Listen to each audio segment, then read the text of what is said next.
Mais écoutez, moi, je vais vous en parler de Mélenchon. Allez, quelqu'un qui nous dit... Vous avez vu ces vidéos? Oui, quelqu'un qui dit l'Europe, changeons-la ou quittons-la, déjà, moi, j'arrête. Parce qu'on ne peut pas changer l'Europe. Et il le sait parfaitement. Il y a un article, qui est l'article 48 du traité de l'Union européenne, qui montre qu'on ne peut... Pour changer les traités, il faut l'unanimité des États membres. Voilà. Donc, si vous voulez mettre une taxe Tobin sur les transactions financières, déjà, le Luxembourg s'y opposera. Terminé. Et il y aura par ailleurs Malte, Chypre, les pays de l'Est, etc. C'est impossible. On veut changer, on veut que l'Union européenne soit plus sous la tutelle de l'OTAN. On veut supprimer l'article 42 du traité de l'Union européenne. Aussitôt, le Portugal, avec la base des Açores, le Royaume-Uni, tous les pays de l'Est qui veulent le parapluie américain lèveront le carton rouge. On ne peut pas changer. On veut avoir un euro qui soit plus faible, qui permette d'être plus compétitif. C'est-à-dire qu'il faut avoir une gestion de la BCE plus inflationniste. Immédiatement, l'Allemagne, les Pays-Bas, le Luxembourg et la Finlande lèveront le carton rouge. On veut mettre un terme à la directive travailleurs détachés qui fait qu'on emploie en France des gens venus des pays de l'Est au SMIC et avec les charges sociales de la Bulgarie ou de la Roumanie. Immédiatement, les Bulgares, les Roumains, les pays de l'Est lèveront le carton rouge pour s'opposer à cette modification. Je pourrais vous en parler toute la soirée. Donc, Monsieur Mélenchon ment. Il ment. Il fait croire aux gens qui lui font confiance qu'il va pouvoir renégocier les traités. Madame Le Pen, c'est pareil. Regardez la caméra là et dites-le directement dans la caméra. Voilà, Monsieur Mélenchon et Madame Le Pen mentent. D'ailleurs, je leur propose de faire un débat. Parce que j'espère aussi qu'on va parler de ça. Il n'y a plus de débat entre responsables politiques. Il n'y a plus de débat entre responsables politiques. Je leur lance un défi. Ça fait des années que je leur lance un défi. Un débat ici, Monsieur Mélenchon versus Asselineau, Madame Le Pen versus Asselineau, Monsieur Dupont-Aignan versus Asselineau, ou Monsieur Fillon d'ailleurs, ou Monsieur Barbomol, ou Monsieur Montebourg, parce que Monsieur Montebourg aussi c'est la même chose. C'est que tous ces gens ne vivent plus que d'une seule chose. Ils toujours, ils disent on va changer l'Europe. Voilà, ils proposent tous de changer l'Europe. C'était déjà le slogan du Parti socialiste en 1979. Pour les élections européennes. C'était changer l'Europe, vivre au pays. Voilà. Ça fait, je le montre dans mes conférences, ça fait des décennies que les responsables politiques des autres mouvements proposent qu'on peut changer l'Europe. Alors on fait quoi avec l'Europe? On sort, on fait un Frexit, comme l'invoque François Asselineau. On fait quoi? Je vois qu'il y a 34 listes ou une trentaine de listes pour les européennes. Mais en fait, il n'y en a que 2. Il y a Asselineau qui veut la sortie et tous les autres. Pourquoi pas? Mais disons que le tableau présenté comme ça peut satisfaire un moment de gaieté entre nous, mais c'est pas le sujet. On fait quoi alors? Non, mais attendez, on fait quoi? Vous êtes presque aussi lamentable que les journalistes de l'officialité. Alors on sort ou on reste? Alors si on reste, c'est comme c'est là. Si on sort, alors c'est la ruine et la catastrophe, l'hiver nucléaire. Il y a un paramètre que tous ces gens nient, qui s'appelle Asselineau ou qui s'appelle tous les autres. C'est l'existence d'une grande nation qui s'appelle la France. D'accord? Nous n'avons aucune raison de ne pas vouloir changer ce qui est. Parce que personne ne peut se passer de nous. On ne fait pas l'Europe sans les Français.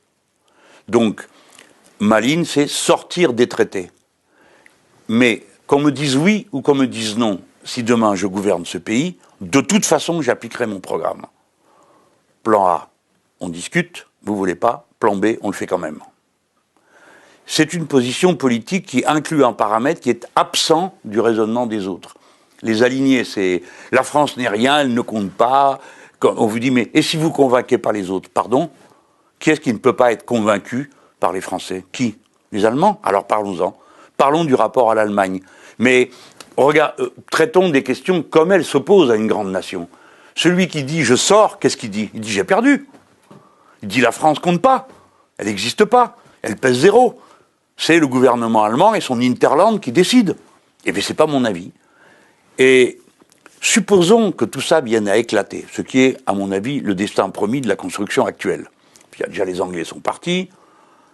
Personne n'a l'air de trop se demander pourquoi ils partent. On a entendu, c'est parce qu'ils n'ont pas bien compris. Celle-là, on nous l'a fait aussi à nous, pour le non. Si, ils ont parfaitement bien compris qu'ils n'avaient aucune raison de rester là-dedans, parce que ça leur rapportait rien. Ça ne leur apportait rien. Alors ça se combine avec un sentiment national des Anglais, qui a toujours été très, une affirmation très forte de leur existence, de leur nation. Ils ont toujours été comme ça, heureusement. Hein. Ça leur a permis de tenir tête aux nazis. Tandis que nos élites à nous ont capitulé, séance tenante, comme tout le monde le sait ou ne le sait pas. Donc que propose M. Mélenchon? En réalité, M. Mélenchon est face à un vrai problème. Le vrai problème, c'est que l'UPR a raison. Le vrai problème, c'est que beaucoup de troupes, d'adhérents, de sympathisants de France Insoumise connaissent nos analyses, y ont réfléchi et se sont rendus compte que nous disions la vérité. Et donc M. Mélenchon voit avec beaucoup d'inquiétude le flot grandissant d'anciens adhérents de France Insoumise qui sont en train de rejoindre l'UPR. Il ne sait plus quoi faire. Parce qu'il y a autour de lui des gens qui lui disent « Mais quand même, les articles et les traités, vous n'en parlez jamais ». Donc M. Mélenchon est obligé de céder des pans entiers et de se rapprocher. Je m'en réjouis. Je m'en réjouis. Mais il y a encore un gros effort, M. Mélenchon, à faire. Le premier gros effort, c'est d'expliquer que puisque les traités se changent à l'unanimité, il est absurde de proposer, comme vous le faites depuis des années, de changer l'Europe, puisque ça n'arrivera jamais. Il faut donc que vous arrêtiez avec votre histoire de plan A, plan B, etc. Il faut que vous disiez, comme je le dis, mes chers compatriotes, l'Union européenne, elle est comme ça parce qu'elle ne peut pas être autrement, parce qu'elle est le résultat fatal depuis des décennies de confrontation d'intérêts nationaux divergents. Mes chers compatriotes, la situation est comme elle est, on ne peut pas en changer, puisque en changer, ça voudrait dire que d'autres États acceptent d'abandonner des atouts qu'ils avaient obtenus lors de leurs négociations pour permettre à la France d'améliorer sa position, et ils ne le feront jamais. Et Monsieur Mélenchon, vous devriez donc en conclure en disant, comme je le dis, tout responsable politique qui propose aux Français de changer d'Europe ment aux Français et les entraîne délibérément dans une impasse. Et puis le deuxième point que vous pourrez ensuite faire, c'est d'expliquer qu'il y a la seule possibilité, si l'on veut sortir la France du désastre, c'est de sortir de l'Union européenne parce que la mise en œuvre de l'article 50 ne dépend pas de l'unanimité, ne dépend que de l'État qui veut sortir. Il s'ouvre ensuite une négociation de 2 ans qui soit aboutit à un accord, soit n'aboutit pas à un accord. Et si ça n'aboutit pas à un accord, le pays en sort de plein droit. On ne sait pas ce qui va se passer avec le Royaume-Uni, mais globalement, c'est ce qui va se passer. Le Royaume-Uni va sortir par la mise en œuvre de l'article 50. Voilà, Monsieur Mélenchon, vous avez encore 2 efforts à faire. Le premier, c'est d'expliquer à tous vos électeurs qu'on ne peut pas changer d'Europe parce qu'elle est irréformable pour des raisons juridiques et des raisons pratiques de confrontation d'intérêts nationaux divergents. Article 48. Le deuxième, c'est qu'il faut en sortir par l'article 50. Et Monsieur Mélenchon, quand vous aurez expliqué ça à vos troupes, vous vous rendrez compte, en fait, que vous êtes d'accord avec l'UPR sur tout et que l'UPR a raison depuis 11 ans. Et que vous avez tort depuis tant d'années. Vous avez appelé à voter Maastricht. Vous avez appelé à voter non à la Constitution européenne, mais vous étiez pour une autre Europe. Vous avez traité de maréchalistes les gens qui voulaient sortir de l'euro. Maintenant, Monsieur Mélenchon, dans les mois qui viennent, nous allons nous trouver confrontés à l'épreuve de vérité au moment des élections européennes. Voilà. Monsieur Mélenchon, si vous étiez un homme d'État, vous diriez à vos troupes « En effet, je me suis trompé. C'est l'Union populaire républicaine qui dit la vérité depuis 11 ans. Et d'ailleurs, vous pourriez rallier l'Union populaire républicaine. Notre bureau national se prononcerait sur votre adhésion. Et pourquoi pas nous rejoindre? Et pourquoi pas ?» Asselineau qui veut la sortie et tous les autres. Asselineau qui veut la sortie et tous les autres. Asselineau qui veut la sortie et tous les autres. Asselineau qui veut la sortie et tous les autres. Pourquoi pas?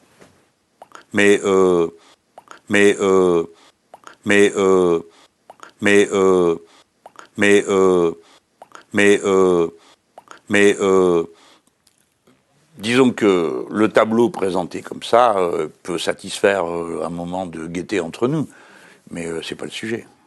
C'est pas le sujet. Que vous évoque la déclaration de M. Mélenchon, je cite « S'il faut choisir entre l'indépendance de la France et l'euro, je choisis l'indépendance ».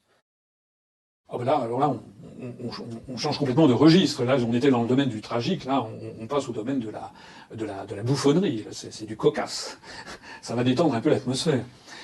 Alors, rappel des épisodes antérieurs. Monsieur Mélenchon a appelé à voter oui au traité Maastricht en 1992 créant l'Europe. Monsieur Mélenchon, en 2005, certes a appelé à voter non à la Constitution européenne, mais il était en faveur d'une autre Europe, etc. Il n'était surtout pas question de sortir de l'euro.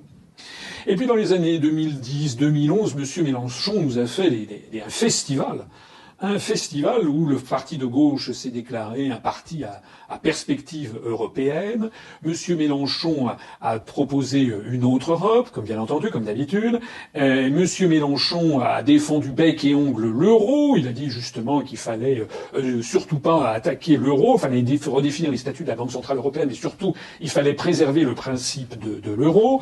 Et Monsieur Mélenchon, qui n'est jamais à une outrance près, avait dit rien moins que ceux qui étaient pour la sortie de l'euro étaient des maréchalistes, c'est-à-dire des partisans de Pétain, voilà, c'est-à-dire des collabos. C'était quand même un peu fort. Nous disons que ce sont justement les partisans de l'euro qui sont des collabos de l'Empire, dont M. Mélenchon. Et M. Mélenchon osait dire que c'était être un collabo et un maréchaliste que de vouloir en sortir. Alors le problème de M. Mélenchon, c'est que il est confronté à deux problèmes. M. Mélenchon, il est confronté à un problème qui s'appelle l'Union populaire républicaine. Il nous connaît très bien, hein. Une fois, je l'ai croisé rue Saint-Maur, à Paris 11e, il était en conversation avec quelqu'un, quand il m'a vu, il s'est transformé en statue de sel. C'est comme, il était tétanisé, ça a duré une fraction de seconde, il était terrorisé en me voyant. Bon. D'ailleurs, je l'invite, on pourrait débattre ensemble pour en parler, et pour parler des vrais sujets face aux Français. Enfin, il se débinera, bien entendu. Alors, Monsieur Mélenchon, est confronté actuellement à la montée en puissance de l'UPR sur laquelle on va revenir. Notre parti se porte extrêmement bien, on aura l'occasion d'y revenir tout à l'heure. Donc ça le dérange, ça l'embête. Ça l'embête, parce que maintenant, l'UPR est en train de talonner le nombre d'adhérents du parti de gauche. Si pas même, nous l'avons peut-être même dépassé. Et puis il y a un deuxième problème pour M. Mélenchon, c'est un problème interne.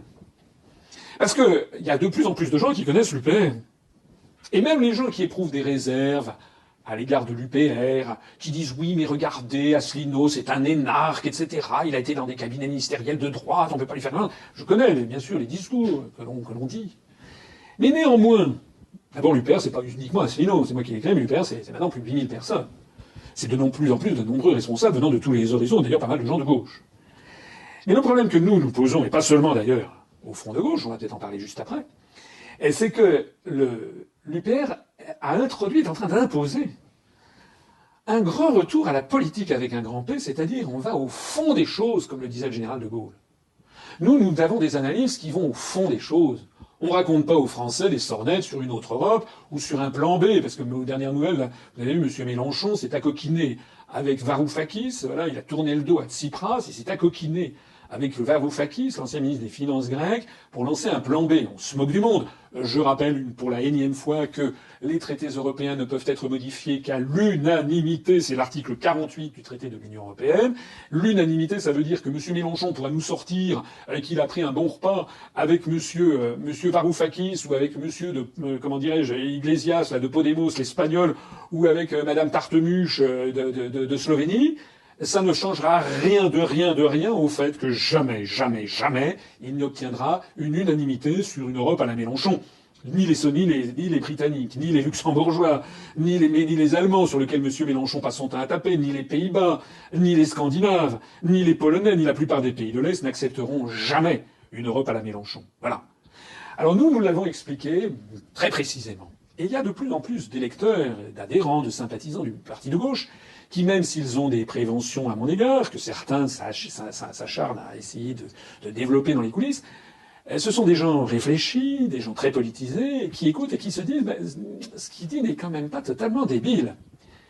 Et donc ils commencent à demander des comptes aux dirigeants du parti de gauche. Et les comptes, on l'a vu, ça s'est passé au début du mois de juillet, il y a eu un congrès qui s'est passé du parti de gauche, et il y a eu une proposition, une espèce de motion d'opposition à la direction de M. Mélenchon, qui s'est manifestée, et qui a proposé, qui a notamment critiqué la direction actuelle du parti de gauche pour être beaucoup trop mollassonne et trop floue sur l'Union européenne et l'euro. C'est le moins qu'on puisse dire. Eh bien, M. Mélenchon a vu le vent du boulet siffler à ses oreilles, puisqu'il n'a obtenu que 55% des voix, et 45%, ce sont ses opposants qui ont obtenu 45% des voix. C'est-à-dire qu'ils auraient fait un tout petit peu plus, M. Mélenchon dégageait de la présidence du parti de gauche. Voilà. Donc M. Mélenchon, il se trouve devant une situation de plus en plus inextricable, parce que c'est un européiste grand-teint, qui a donné tous les gages aux euro-atlantistes. Je rappelle qu'il a appelé à voter pour François Hollande à 20h38, le soir du premier tour de l'élection présidentielle en 2012, sans jamais rien demander. Je rappelle que M. Mélenchon se refuse bec et ongle à expliquer ce qui se cache derrière la construction européenne, notamment le rôle des États-Unis d'Amérique. M. Mélenchon refuse absolument d'expliquer ce qu'est l'article 48 sur l'unanimité pour changer les traités. M. Mélenchon ne dit pas un mot de l'article 50 pour sortir de l'Union européenne. M. Mélenchon ne fait aucune analyse de fond sur l'euro, ce que nous, et pas seulement, c'est pas un nous de majesté, c'est pas seulement moi. Les conférences mises en ligne, par exemple, par Vincent Brousseau, notre responsable chargé des questions monétaires, qui a passé 15 ans à la BCE, se diffusent très très bien sur Internet. Mais figurez-vous que c'est assez normal, je trouve ça très bien et très simple. Il y a beaucoup d'adhérents, de sympathisants du parti de gauche, qui se manifestent et qui voudraient que leur direction aille plus loin et aille pour creuser crever les abcès et aller jusqu'au bout des choses. Est-ce que, par exemple, on peut maintenir la démocratie et l'euro? Alors, c'est dans ce contexte général que M. Mélenchon vient de faire cette déclaration qui est s'il faut choisir entre l'euro et l'indépendance nationale, je choisis l'indépendance. C'est typiquement de la manœuvre politicienne que l'on va examiner d'un peu près dans quelques instants. Pour quelqu'un qui ne fait pas très attention, qui écoute ça d'une oreille, quelqu'un qui dit « Ah, ça y est, Mélenchon veut sortir de l'euro ». Mais ça, c'est les manipulations que j'ai expliquées déjà 50 fois dans ma conférence à laquelle je renvoie les personnes intéressées, qui s'appelle les partis politiques respectent-ils l'intelligence des Français? Le Front National, par exemple, ou d'autres, sont champions pour lancer comme ça des espèces d'hameçons, faire croire qu'ils auraient complètement changé, alors qu'en fait, rien n'a changé. Alors, pour comprendre la manœuvre de M. Mélenchon, il faut se replacer, par exemple, au 18 juin 40.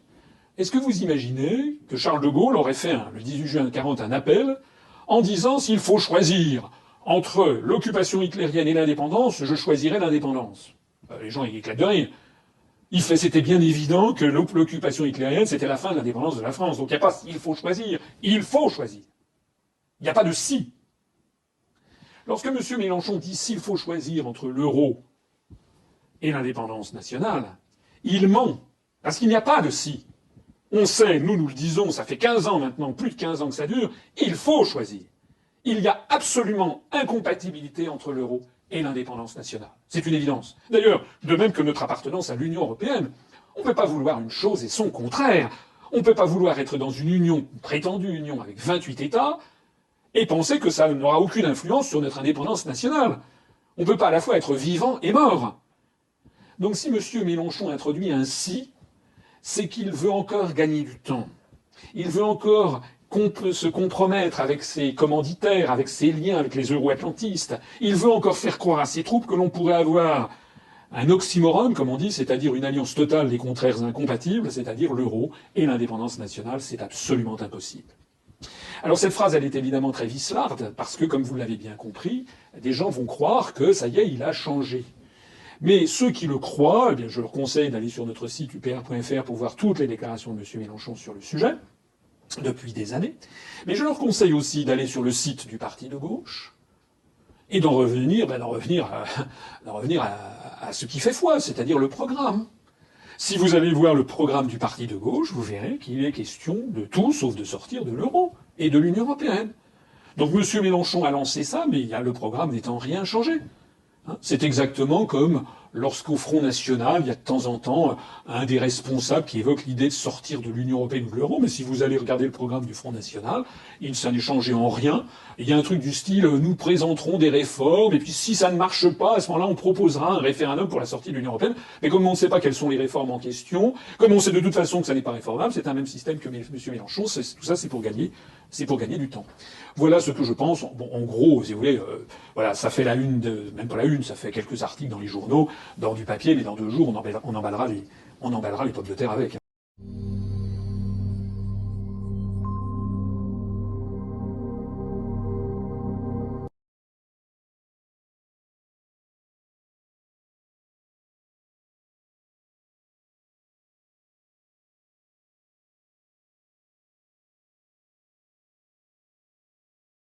Je voudrais quand même pas l'achever avant de jeter un regard sur ce que j'appelle les bonimenteurs de la 6e République. Parce que vous savez, il y a des gens qui vous ont dit « Tout le problème, vient de cette satanée 5e République. Ce qu'il nous faut, c'est une 6e République. J'ai d'ailleurs rencontré de temps en temps des gens, comme ça, je faisais des conférences, et qui, en aparté, me disaient « Qu'est-ce que vous pensez de la 6e République ?» Alors je leur répondais invariablement « Et vous, qu'est-ce que vous pensez de la 7e ?» Ils me regardaient, ça veut dire quoi? Je dis « Mais je ne comprends pas plus ce que... Vous ne comprenez pas ce que je dis, mais je ne comprends pas plus ce que vous dites. Je ne sais pas ce que ça veut dire. » Ça veut dire quoi? C'est un contenant, mais quel est le contenu? Parce que ça se limite à ça, le débat. Ah oui, Mélenchon, je suis pour lui, je suis d'accord avec lui parce qu'il est pour la 6e République. Ah bon? Très bien.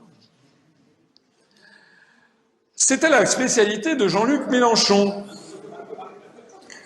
Ah, c'est pas moi qui ai choisi la photo. C'est dans le magazine Le Point du 19 mars 2012. Vous voyez, ça remonte pas au calende.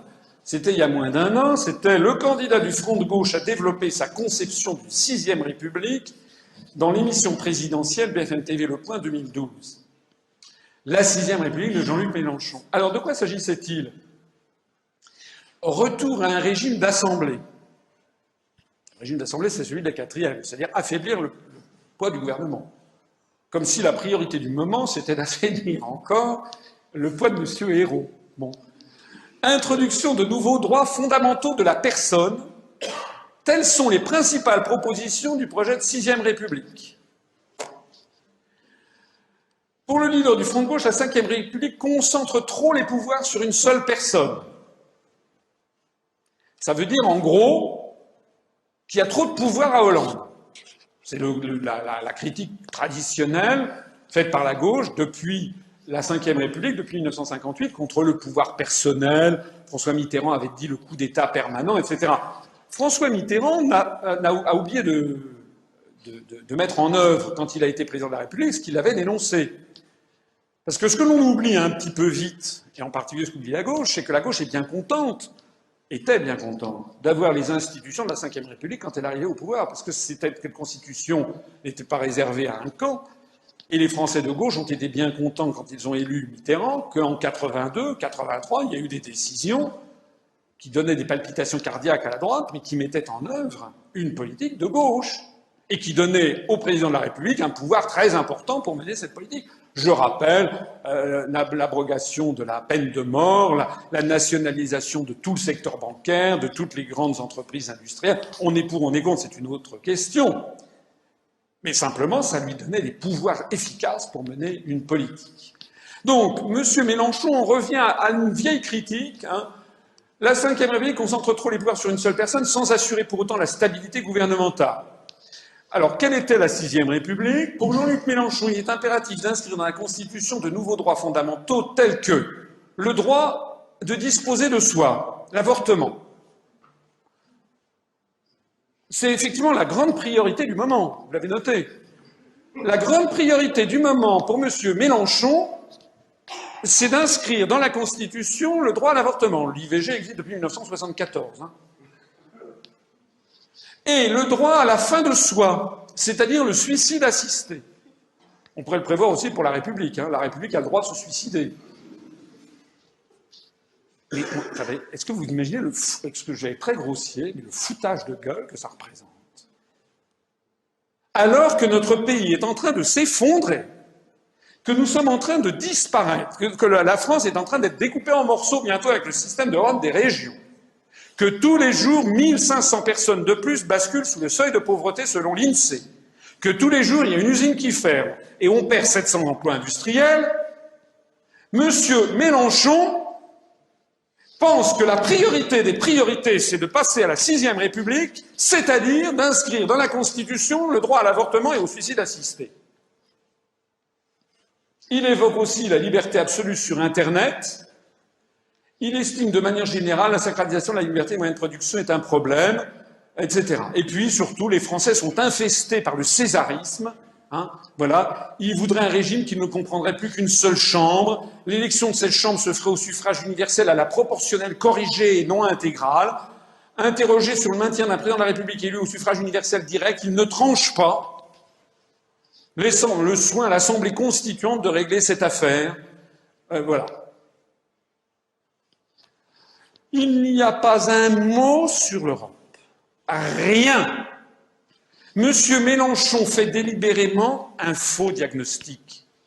Il a fait croire aux Français que les problèmes viendraient avec la Constitution de la Ve République, nos problèmes viendraient de là, alors que je viens de vous montrer au cours de cette conférence qu'ils viennent exactement du contraire.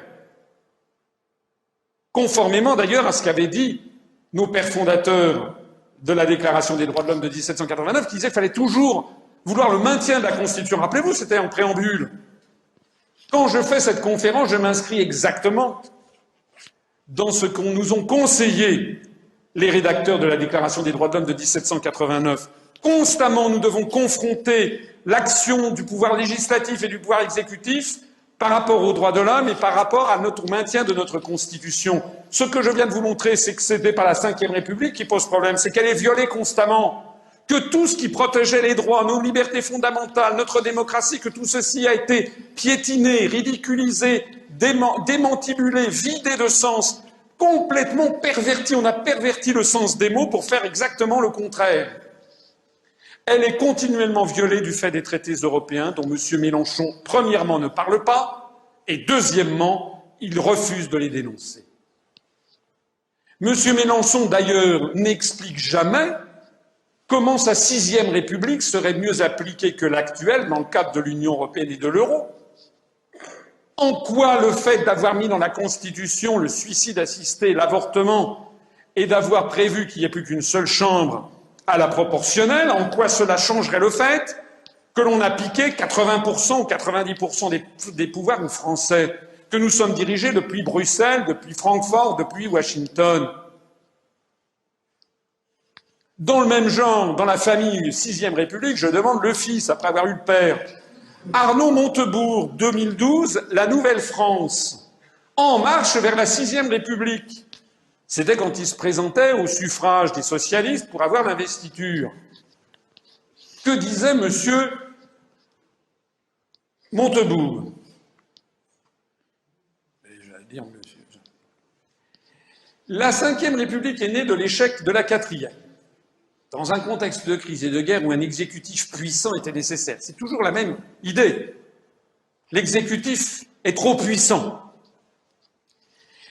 Afin de redonner toute son efficacité à l'action publique et ainsi rompre avec une instabilité devenue périlleuse. La contrepartie fut le bâillonnement du Parlement et l'étouffement du citoyen. La République du général de Gaulle a cependant répondu aux attentes des Français durant de longues années. Ça, c'est le côté plus habile de Montebourg. Il essaie de pas trop heurter les gaullistes. Mais il semble que son esprit se soit progressivement éteint et que l'irresponsabilité et l'impunité soient aujourd'hui la marque de fabrique d'une machine usée et dangereuse. Pas un mot sur l'Europe. Ça n'existe pas.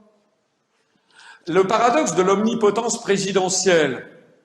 Notre régime se base en effet sur un paradoxe qui ne saurait avoir sa place dans une démocratie comme la nôtre, entièrement axée sur l'élection du président de la République, patati patata. Voilà. Le président de la République, un Parlement soumis, élu pour 5 ans, l'Assemblée nationale est une chambre d'enregistrement. Enfin bref, c'est toujours la même histoire. Il n'y a pas une Assemblée suffisamment représentative. Le président de la République a tous les pouvoirs. Monsieur Montebourg fait, ou plus exactement faisait, le même faux diagnostic que monsieur Mélenchon. Il faisait croire que les problèmes viendraient de la Constitution de la République alors qu'ils viennent du contraire, qu'elle est continuellement violée par les traités européens dont M. Montebourg ne veut pas sortir. Il n'expliquait jamais comment sa 6e République serait mieux appliquée que l'actuelle dans le cadre de l'UE et de l'euro. Mais il y a quelque chose qui permet de confondre M. Montebourg, c'est que entre le moment où il a écrit ce texte et aujourd'hui, il s'est passé un petit truc. C'est que M. Hollande est élu président de la République, qu'il y a donc un changement de majorité, et que M. Montebourg est au gouvernement. Il est ministre de M. Hollande. Alors, nom d'une pipe. Maintenant que M. Montebourg est ministre, auprès de M. Hollande, qui a prétendument un pouvoir exorbitant, c'est ce qu'il nous expliquait. Eh bien alors, qu'est-ce qu'ils attendent pour mettre un terme aux délocalisations ? Qu'est-ce qu'ils attendent pour mettre un terme à la destruction de l'économie française? Puisque, paraît-il, ils ont tous les pouvoirs et c'est ça le problème. Vous avez remarqué que M. Montebourg ne parle plus de la 6e République depuis qu'il est ministre. C'est fini. Finita la commedia. Il a la voiture, la voiture avec siège en cuir, loupe d'orme sur le tableau de bord, le chauffeur et le gyrophare. C'était ça qu'il voulait. La conclusion de cette conférence, eh bien, c'est que nous, on va parler de nous un peu, pas de l'UPR, c'est que nous pensons, nous disons, nous nous sommes créés pour cela, que le rétablissement de la démocratie et de la République ne passe pas par une 6e, 7e ou 583e République bidon. Ça passe d'abord par le fait de récupérer le pouvoir. C'est aussi bête que ça, mais c'est aussi fondamental. Donc ça passe d'abord par la sortie de l'Union européenne. C'est pour ça qu'on s'est créé. Et par une réforme constitutionnelle de grande ampleur qui sera d'ailleurs motivée. Là, nous, Commission, on est en train d'attaquer la France en justice. On fait les premiers pas dans la procédure d'infraction, qui est le truc le plus classique au monde de l'Union européenne, c'est-à-dire quand un pays ne respecte pas une directive, la Commission l'attaque en justice en disant vous ne respectez pas cette directive, on discute, et si on n'est vraiment pas d'accord, à un moment, on demande à des juges, à la Cour européenne de justice, de dire qui a raison. En général, la Commission a raison. Oui. Quand on a raison, il y a la Cour de justice met une amende au pays en disant tant que vous n'avez pas transposé la directive, tant que vous ne respectez pas le droit européen, vous devez payer tant. Là où il y a une grande incompréhension de ce que c'est l'Europe. L'Europe, ça ne marche que si on y croit et qu'on veut le faire respecter. Personne n'a intérêt à dire ce truc-là, j'en veux absolument pas et je ne le ferai jamais. Si un pays ne veut pas payer l'amende, par exemple. S'il ne veut pas payer l'amende, il ne veut pas être dans l'Union européenne. Et c'est pas possible, en fait, parce qu'il y a tellement d'autres endroits de coopération avec les autres pays que les autres pays vont lui dire tu joues pas les règles ici, ne crois pas qu'on va discuter avec toi sur les autres sujets qui t'intéressent, des choses comme ça. C'est un package. On est dans l'Europe parce qu'on a gagné, en fait. Et donc, il y a un moment où on achète le package, entre guillemets. Voilà, il y a certains cas où je serai pas gagnant. Je peux traîner des pieds au maximum et des trucs comme ça, mais je peux pas sauter de l'avion. Parce que si on saute de l'avion, on fait le Brexit et ça a des conséquences hyper importantes. Donc à un moment, le pays il prend ses pertes sur le sujet. Il dit oui, je vais payer l'amende, oui, je vais faire le truc. Ou alors il dit je vais essayer de changer la loi et des choses comme ça. Mais globalement, on a tous intérêt à ce que ça fonctionne et tout le monde respecte les règles, parce que les règles ont été construites pour que tout le monde y adhère, en fait. C'est le même principe que c'est mon premier prof de droit qui disait ça. On ne respecte pas le droit, la loi, parce qu'on y est obligé. On la respecte parce qu'on y croit. Tranquillement, le fonctionnaire européen confirmait que les États n'avaient pas d'autre choix que de se plier aux orientations définies par l'UE, y compris au mépris de la volonté exprimée par leurs propres citoyens. Mais cette absence de choix n'était pas liée à une pression quelconque. Bien sûr que non. Ce n'est pas une mafia ici. Il fallait juste que les États et par extension les citoyens comprennent que tout ce qui était décidé au niveau européen se faisait dans leur intérêt. Les sanctions, les amendes, comme celles que l'UE s'apprêtait à infliger à la France pour avoir mis trop de temps à privatiser ses barrages hydroélectriques, n'étaient que des piqûres de rappel face à une attitude absurde. Car après tout, pourquoi voudrait-on ne pas suivre les orientations européennes dans la mesure où celles-ci sont prises dans l'intérêt de tous ?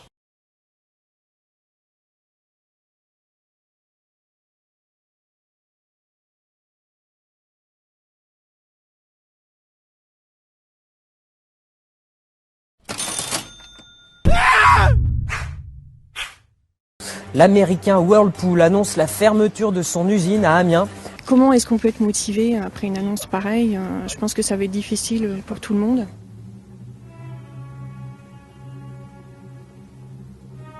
Mercredi, on vient d'être nominé au César pour Merci Patron. L'ironie du sort, c'est que le film raconte notamment la délocalisation d'une usine du textile du nord de la France vers la Pologne. Et le même jour, dans ma ville, là, à Amiens, c'est l'usine Whirlpool pour le sèche-linge qui va quitter Amiens pour aller en Pologne, à Łódź. Alors, je lis le communiqué puisqu'il ne me paraît pas inintéressant. L'usine existence du groupe à Łódź, centre de la Pologne, est appelée à devenir le point central, citation, de sa nouvelle plateforme de production sèche-linge pour la région Europe, Afrique et Moyen-Orient, afin de bénéficier de plus fortes économies d'échelle. Qu'est-ce qui se passe depuis maintenant plusieurs décennies? C'est que auparavant, par exemple pour le lave-linge, Whirlpool avait une usine de production de lave-linge dans chacun des pays. Une usine en France pour le marché français, une usine en Italie pour le marché italien, et une usine en Allemagne pour le marché allemand. Et en fait, on va le voir, mais grâce à l'Union européenne, on a pu passer d'une usine par pays à une usine pour l'ensemble du continent. Et maintenant, on inclut donc l'Afrique et le Moyen-Orient à l'intérieur de ça. Et on nous parle d'économie d'échelle. Je voudrais relier ce qui se passe ici à Amiens aujourd'hui aux décisions qui ont été prises, on va dire, à Bruxelles dans les années 80. Je suis tombé par exemple sur des articles concernant la European Roundtable. La European Roundtable, c'est le principal lobby européen des patrons qui rassemble une quarantaine de patrons de Volvo, de Nestlé et donc de Whirlpool, puisque c'était à l'époque Wiesedecker dans les années 80, le PDG de Whirlpool qui présidait aussi la European Roundtable. Je pense qu'il faut donner des visages à l'adversaire. Et dès 1989, le PDG de Whirlpool le prédisait. Le marché unique va fournir à l'industrie européenne l'occasion de s'organiser à une grande échelle. Auparavant, il leur fallait jusqu'à 35 documents pour les déclarations d'import-export et les formulaires de transit. S'occuper de cette paperasse rendait le voyage 3 à 5 fois plus long que nécessaire et le coût de ces opérations administratives équivalait à 3% de la valeur commerciale des produits. Donc voilà, il dit, ça prenait du temps de faire ces paperasses, les camions roulaient trop lentement, donc tout ça, ça amputait la plus-value. Et donc si on arrive à éliminer tout ça, on va pouvoir gagner de la plus-value. C'est ce qui produit, c'est ce qui se passe et ce qui rend, encore une fois, les délocalisations rentables. Pour des résultats aussi économiques que parfaits. Mais M. Wiesedecker, il voyait plus loin. Il disait non seulement ça va permettre d'avoir un seul centre de production de lave-linge ou de sèche-linge pour toute l'Europe, mais en plus, ça va mettre les travailleurs en concurrence entre eux, et donc on va pouvoir jouer sur les salaires à la baisse, on va pouvoir jouer sur les acquis sociaux à la baisse. Et je cite toujours Wiesedecker, le PDG, l'ex-PDG de Whirlpool.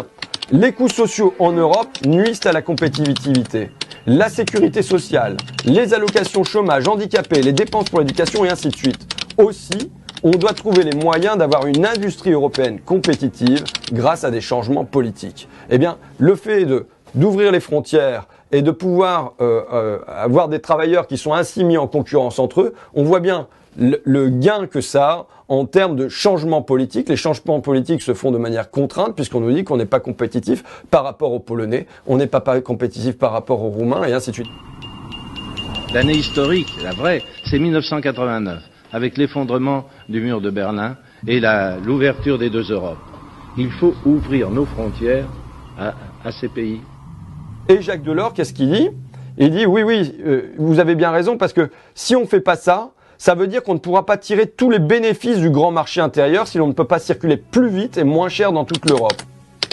Et par conséquent, nous avons proposé au Conseil des ministres un programme ambitieux d'infrastructure. Ça sera le Trans-Europe Network, 12 000 kilomètres d'autoroute. Pourquoi? Pour pouvoir conduire plus vite les marchandises d'un point à l'autre de l'Europe et ainsi rendre les délocalisations rentables. Monsieur Wiesedecker, il a eu une vision dans les années 80. Il a mis en œuvre avec l'aide de Jacques Delors et la Commission européenne et avec, on y reviendra, mais la complicité des dirigeants politiques.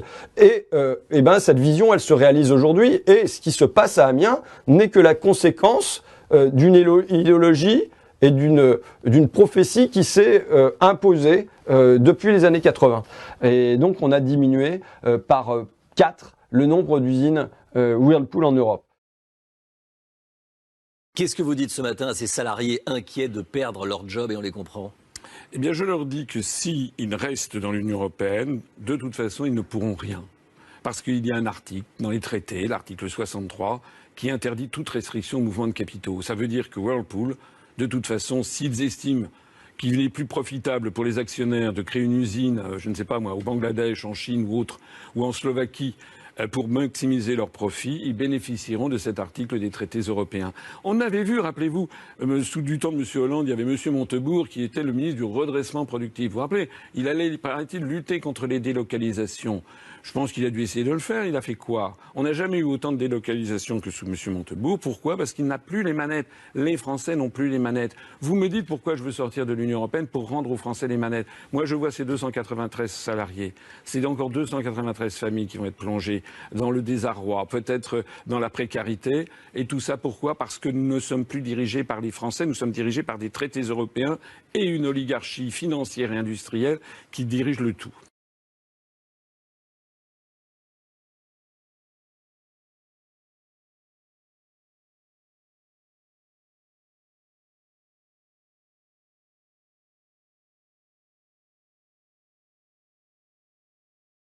Qu'est-ce que je proposerais si j'étais député? Un truc simple, et puis c'est qui c'est qui l'a dit tout à l'heure? C'est l'un des salariés de Bouygues qui a dit plus aucun produit en France. Alors je ne parle pas de boycott, moi. C'est toi qui l'as dit.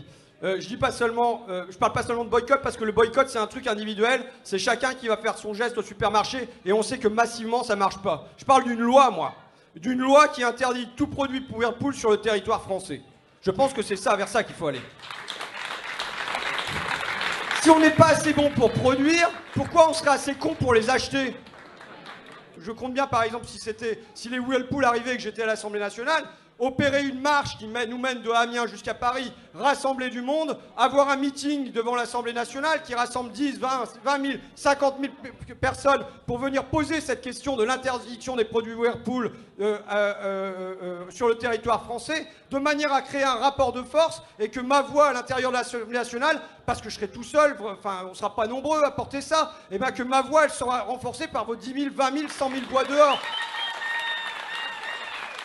C'est dans cette campagne, on fait face à des adversaires, je ne citerai pas leur nom, mais ils collent leurs affiches sur nos affiches, et ils ont leur symbole, leur idée, et ils nous disent voilà, il faut sortir par l'article 50. Enfin, je pense que vous connaissez ces adversaires. Moi, j'aimerais bien opposer des arguments plus forts face à eux. Est-ce que oui, enfin, comment on fait pour sortir avec le plan B de l'Union européenne? L'idée, c'est ce que je comprends bien, le plan B, c'est sortir de l'Union européenne. C'est l'Europe, on la change ou on la quitte, comme dit Monsieur Mélenchon. Est-ce qu'on passe par l'article 50? Est-ce qu'on accepte les modalités de l'article 50? Est-ce qu'on désobéit à la façon dont on va sortir de l'Union, enfin la façon dont on va sortir par l'article 50? Enfin voilà.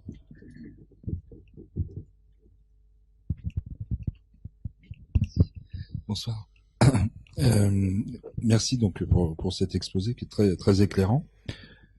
Une petite question sur le plan A.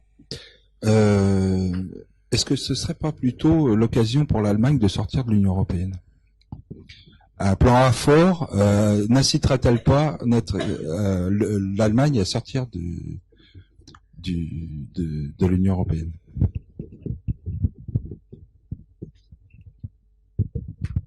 Bonjour à tous et merci pour cette intervention très intéressante et très éclairée.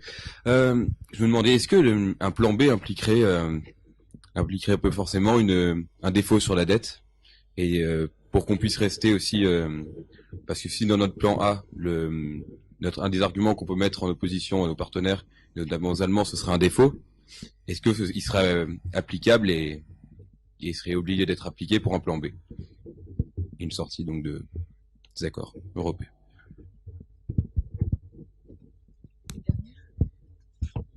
Alors, moi, je suis un peu comme vous. Je pense que le plan A va être compliqué et qu'on va se diriger assez vite vers le plan B. Mais ce qui me pose problème, en fait, c'est que je pense qu'aujourd'hui, la majorité des Français sont européens dans l'âme. Donc il va falloir trouver la bonne solution pour pouvoir sortir de cette Europe qui n'est pas celle que tout le monde attend, pour créer l'Europe que chacun souhaite.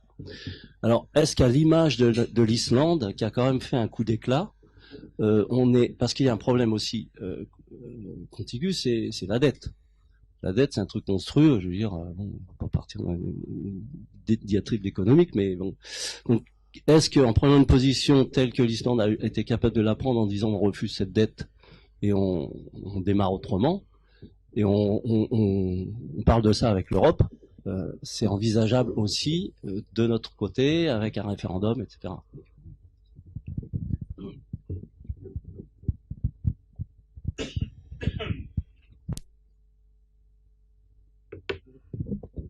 Alors, merci d'avoir posé ces questions difficiles que j'avais soigneusement, auxquelles j'avais soigneusement évité de répondre. Donc, ça va être un peu difficile pour moi parce que parfois j'ai pas de réponse tout simplement. Alors, sur la question des sanctions, c'est une question qui est très juridique pour moi. J'ai un peu regardé les traités. Bon, voilà, les acteurs, il y a toute une série de choses qui sont prévues bien sûr dans les traités. Bon, il faut déjà les regarder de près. Mise en demeure, par exemple, par la Commission. La Banque centrale a des moyens de rétorsion immédiats. On l'a bien vu avec le contexte, avec le cas grec, hein, des moyens de rétorsion très techniques, très directs. Et donc il y a un aspect presque pratique, presque physique, quoi, dans la contrainte et dans le rapport de force. Après, tout dépend de ce qui est mis en cause. Voilà, je pense qu'on peut pas répondre à cette question de manière trop globale, sans dire des bêtises. Je suis pas spécialiste, je suis pas juriste, je suis pas institutionnaliste, enfin spécialiste droit constitutionnel, donc droit communautaire en l'occurrence, c'est compliqué.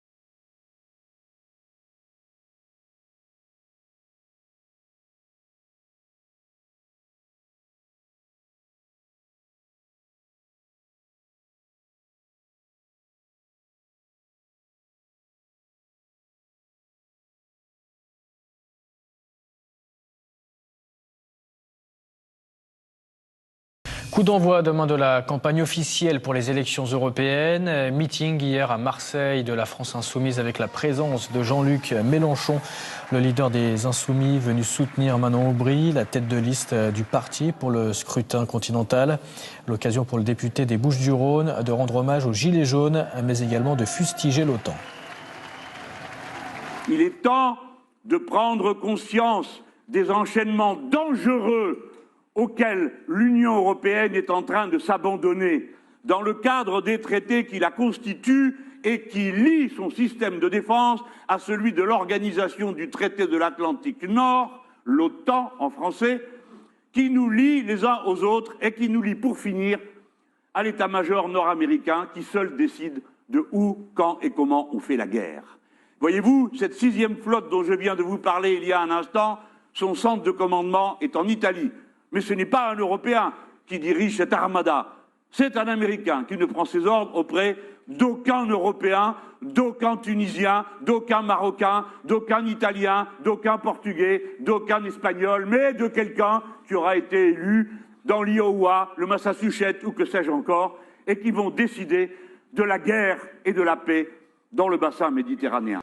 Mélenchon deviendrait-il complotiste ou souffrirait-il d'un anti-américanisme primaire?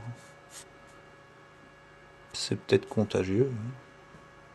Bonsoir monsieur Catinas. Bonsoir, merci à vous pour la présentation. Alors je suis pas aussi bon orateur, donc je vais essayer d'être assez clair malgré tout. Je voudrais aborder un sujet qui est pas forcément agréable à entendre, c'est par rapport à la question de l'appartenance à l'Union européenne. On est tous, je pense, aujourd'hui nés dans l'Union européenne, on se sent tous européens. Malgré tout, je pense qu'il faut se poser la question de notre appartenance. Elle est trop souvent prise par les extrêmes, notamment l'extrême droite. Aujourd'hui, plus ou moins inconsciemment, on associe encore la sortie de l'Union européenne aux extrêmes, à l'extrême droite, et du coup la xénophobie, à tout ce que notamment le FN a pu développer. Donc aujourd'hui, il y a des choses à se poser, je pense, par rapport à ça, et il y a une chose que vous dites régulièrement, c'est réorienter l'Europe, le lieu tel qu'elle fonctionne aujourd'hui. Vous laissez entrevoir en fait comme si l'Union européenne était modifiable profondément. Seulement, je sais très bien que vous n'ignorez pas les règles de l'Union européenne, l'article 48 du TUE, etc., sur les renégociations qui se font à l'unanimité. D'ailleurs, Macron veut également réorienter l'Europe aujourd'hui sur les remises en cause des directives européennes. Il a remis en cause la directive des travailleurs détachés. On voit d'ailleurs où ça a mené. Il essaye aussi également de réorienter l'Europe comme vous voulez le faire en fait. Et aujourd'hui, il est presque interdit dans le débat en France de porter réellement le débat de notre appartenance à lui. Donc la question, sur les plans A, plan B, notamment vous voulez désobéir au traité. Donc il y a eu une décision du Conseil constitutionnel en début octobre qui disait que c'était anticonstitutionnel de désobéir au traité. Donc est-ce que vous allez désobéir au traité alors que la Constitution c'est quand même la loi la plus haute en France? Donc dans ce cas-là, un président ensuite pourra vous contredire et désobéir également comme il l'entend. Et sur le plan B également, c'est comme si vous voyez les jeux pour les enfants où on a les formes et les trous, où on doit mettre la bonne forme dans les bons trous. C'est comme si en fait vous aviez un ballon de foot. Votre programme c'est un ballon de foot et vous voulez l'entrer dans un petit carré du jeu. Et seulement c'est pas possible. L'ADN de l'Union européenne, c'est des années de compromis. Donc comment vous voulez rentrer ce ballon de foot dans le petit carré du jeu?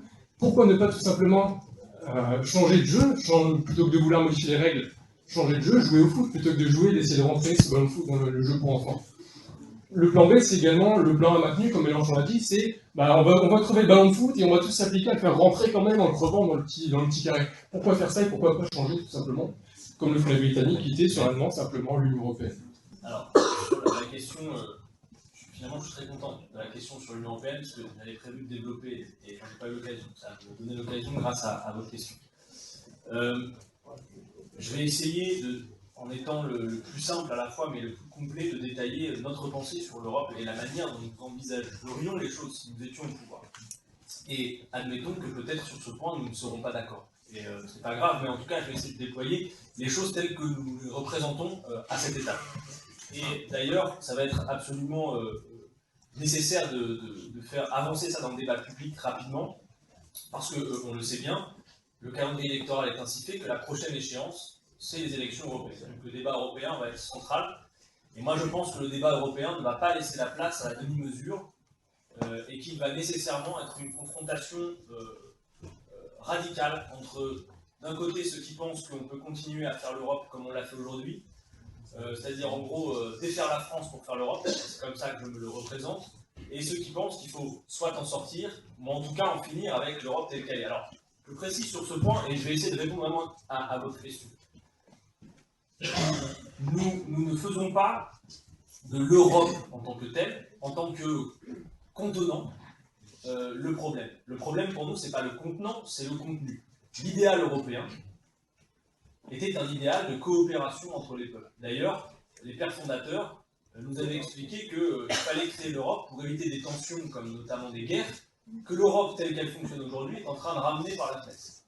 Premier point. Deuxième point, nous l'avons déjà dit, nous le redisons, et nous l'avons dit pendant notre campagne, le programme de la France Insoumise, qui est un programme de relance de l'activité, de partage des richesses, de planification écologique, il n'est pas, vous avez raison, il n'est pas applicable dans le cadre des traités actuels. J'ai fait la démonstration tout à l'heure, j'ai juste cité notre contre-budget pour dire qu'on avait fait ce contre-budget dans les règles de l'Europe actuelle, mais notre programme complet n'est pas applicable dans le cadre des traités. La construction européenne s'est faite de telle manière qu'aujourd'hui, très loin de cet idéal de coopération entre les peuples, on en est à une Union européenne qui, moi c'est rien donc je me la résume, on a impacté de force les pays qui ne sont pas harmonisés socialement, qui ne sont pas harmonisés fiscalement. Donc d'ailleurs on a interdit l'harmonisation fiscale et sociale, parce qu'il faut le répéter, les traités interdisent l'harmonisation fiscale et sociale, et on a mis tout ça avec des traités, lesquels traités d'ailleurs ont été rejetés démocratiquement, c'est notamment le cas en France, et c'est tout le problème d'ailleurs. C'est que comment voulez-vous faire accepter aujourd'hui même la construction d'une Union européenne, fût-elle autre, quand le point de départ, ça a été une trahison, puisque en 2005, les Français se sont prononcés sur les traités européens, ils ont dit non, et qu'a-t-on fait avec Lisbonne, le traité de Lisbonne, on a appliqué quand même ce pourquoi ils s'étaient prononcés. Et c'est le cas d'autres peuples aussi en Europe. Et pour moi, c'est largement responsable du fait qu'aujourd'hui, à l'heure où on se parle, partout où vous interrogez les peuples en Europe sur la question européenne, vous observez un rejet profond, quelles que soient ces motivations, qui ne sont pas toujours les mêmes, vous l'avez justement décrit, et vous observez également le retour de l'extrême droite, y compris au Parlement allemand. Et nous disons clairement que l'Europe, dans les traités actuels, ne permet pas de mener autre chose que ces politiques austéritaires. Et effectivement, ceux qui tiennent l'Europe aujourd'hui, notamment, je le citais tout à l'heure dans mon exposé, Jean-Claude Juncker, c'est celui qui a déclaré il y a peu de temps il n'y a pas de démocratie en dehors des traités européens. C'est tout le problème. Parce que pour nous, il n'y a pas de démocratie dans le cadre des traités aujourd'hui. Et les traités aujourd'hui sont même une négation de la démocratie. Sur ce point, et jusqu'à présent, je pense que nous sommes d'accord. C'est que maintenant, peut-être, la manière d'y répondre, la manière de nous confronter à ce problème, que peut-être nous allons diverger. En tout cas, moi, je vais essayer de vous décrire ce que nous ferions. Ça ne change pas de ce que nous avions dit pendant la campagne, mais je pense qu'on progresse un peu sur la manière d'expliquer. On a pour nous un cas qui fait exemple, qui est le cas grec. Alexis Tsipras de Syriza a été élu démocratiquement sur une base programmatique qui s'apparente à peu près au courant qui est nôtre, un programme de gauche de relance de l'activité. Il est arrivé à la table des négociations avec ses revendications sur une réorientation de l'Europe. Et bien évidemment, il s'est fait plier à plat de couture, et aujourd'hui, il est largement à la botte de Merkel, de Juncker et de tous les autres. Il y a un fait quand même qu'il faut noter, c'est que la Grèce, au moment où elle négocie au sein de l'Union, elle pèse 2% de l'économie européenne. La France aujourd'hui pèse à peu près 15% de l'économie européenne. Ça nous laisse penser, à tort ou à raison, que si la France parle, déjà son poids n'est pas le même. Je suis d'accord avec vous, ça ne suffit pas. Donc la manière dont nous organisons les choses. Si demain la France insoumise venait au pouvoir, parce qu'on est bien d'accord, pour renégocier, pour faire ce qu'on veut faire, il faut venir au pouvoir. Si demain la France insoumise venait au pouvoir, déjà l'exemple, le verrou de la Constitution que vous évoquez, il est à peu près mis de côté par le point 1 de notre programme, qui est qu'on fait une constituante. Et que donc la Constitution, par définition, c'est le peuple qui la redéfinit. Mais ensuite, sur la question propre de l'Union européenne, eh bien, le plan est le suivant.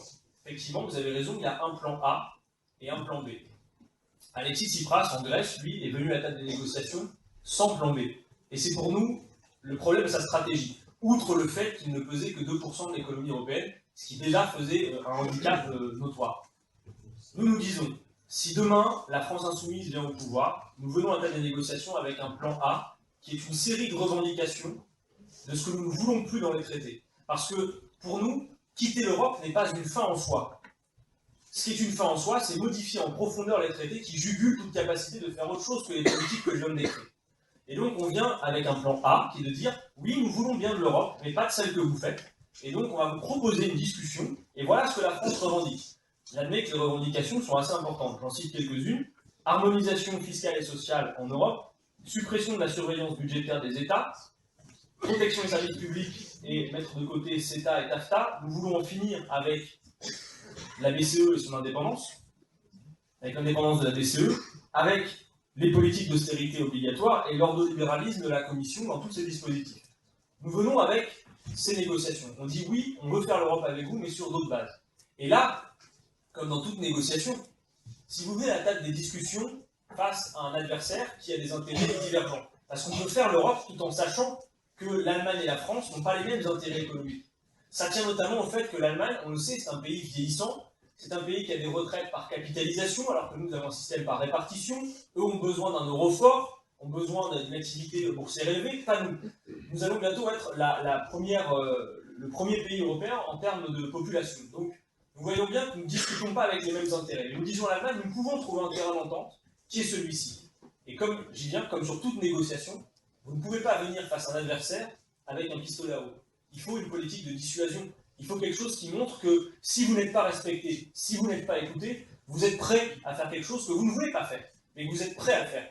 Je prends un parallèle qui est un peu, excusez-moi, un peu guerrier, mais la France, pour sa géopolitique, a une politique de dissuasion. Ça s'appelle la dissuasion nucléaire.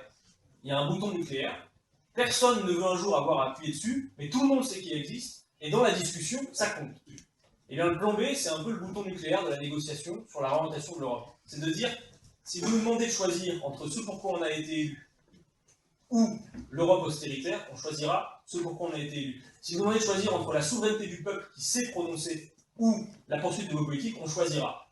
Et donc là, ça veut dire oui qu'il faut se préparer au plan B. Parce que le plan B sera d'autant plus efficace pour crédibiliser le plan A qu'il sera lui-même crédible. C'est la raison pour laquelle, à peu près 24 mois, que la France insoumise parcourt l'Europe avec ses sommets du plan B, où on rencontre des forces politiques amies qui pourraient demain bien nous aider dans cette politique du rapport de force pour faire autre chose. Vous notez par exemple que le Portugal mène une politique qui est largement différente de l'austérité qu'on nous demande d'appliquer. Actuellement, les amis, le Portugal relance les salaires, augmente les retraites, taxe les banques et a une relance de son activité économique.